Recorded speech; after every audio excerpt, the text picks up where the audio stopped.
তো তো রাস্তা দিয়ে যাইতেছিলাম তো ভাবলাম একটু ছোট বোনটারে দেখে যাই, হুট করে চলে আসা আর কি। ভালো কথা, খুব ভালো করছো। ছোট বোনের বাসায় বড় ভাই আসছো, তা ছোট বোনের বাসায় আসতে হইলে যে কিছু পাত্তি খরচ করতে হয় সেটা কি শিখো নাই? একদম খালি হাত কোনে হুট করে চলে আসছো। এই ভাইজান, কেমন আছেন আপনি? আছি আছি ভালো আছি। তো বড় বাইরে তো একবারে ভুলেই গেছো। বুইল্লা যাওয়াটাই স্বাভাবিক না? ছোট বোনের বাসায় বড় ভাই যখন আসে দুই হাত ভরে মিষ্টি লয়ে আসতে হয়, আর তুমি তো খালি হাত করলে চলে আসছো। তা মনে রেখে কি করবো কও? আরে আম্মা, এগুলা কি কইতাছো তুমি? ভাইজান নিজের বোনের বাড়িতে আইছে, খালি হাতে আইলে সমস্যা কি?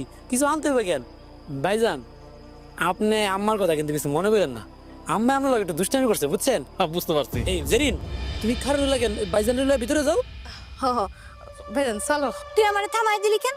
আমি কি কোনো ভুল কথা কইছি? হ্যাঁ, বড় ভাই ছোট বোনের বাসায় আসলে তখন হাতে মিষ্টি মুষ্টি লয়ে যেতে হয়।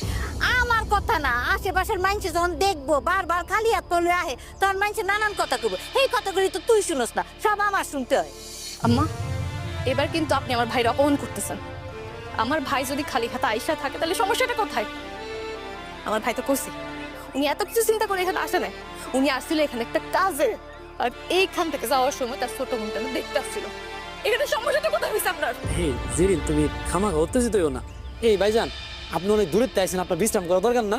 আপনি যান ভিতরে গিয়ে বসেন, আমি বাজারে যেতেছি, বাজারে গিয়ে একটা বড় মাছ আর মুরগি কিনা লইতাছি। এই আপনি যান ভিতরে যান। হ্যাঁ, এখন তো যাবি, নিজের শ্বশুর বাড়ির লোকজন আইছে, এখন তো হুট করে বাজারে গিয়া মাছ মুরগি আনবি। আর আমার বাপের বাড়ি থেকে যখন লোকজন আহে, সেদিন আমার বই নাইলো, বই তখন তো একবার মুখটা কইলি না যে মা যাই একটা বড় মাছ নিয়ে আহি, এটা তো মুখটা বাইরে এলো না তোর। আরে আম্মা, তুমি যে কই খারা কি কইতাছো? আমার কথাবার্তা কোনো কিছু মাথাতে ঢুকতাছে না। খালারা যখন গতবার আইলো, আমি তো কইছিলাম বাজারে যাই গিয়া বাজারাতি করে লই। তুমি তো কইলা বাড়িতে মুরগি আছে, আর কোনো কিছু দরকার নেই, মুরগিটা তুমি কাছ থেকে নিবা। এই জন্য তো কোনো কিছু আনি নাই।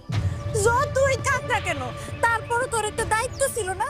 তোর খালা, ছোট খালা এতদিন পর পর আহে, তুই নিজের থেকে একটু ভালো মন্দ কিছু আইন না খাওয়াইতি, তাও তো করলি না। তুই যে বিয়ার পরে এমনি করে বদলাই যাবি, সেটা কিন্তু আমি ভাবি নাই রে বাজান। আরে আম্মা, বাড়িতে মেহমান আছে, তুমি মেহমান রোডানের মধ্যে খাড়া করে এগুলা কি কথাবার্তা কইতাছো? উনি কি মনে করবো কও তো? একটু চুপ করো। তুমি খাড়া রইলে কি লেগেছে রিন? তোমার বললাম না যে ভাইজান রইলে ভিতরে যাও। ভাইজান যান না, আপনি ভিতরে যান। তো না বোনা থাক, আমি চলে যাই, আমার একটা জরুরি কাজ আছে, তো গেলাম, থাক। আরে কি কয় না কয়, আপনি মাত্র এসে ওখানে যাবেন কা? মানে আপনি ভিতরে গিয়া বোন, আমি বাজারটা করে লই, আপনার বই নিয়ে নিজের হাতে রাইন দা আপনার খাওয়াইবো, খাইয়ে এরপর আপনি যাবেন।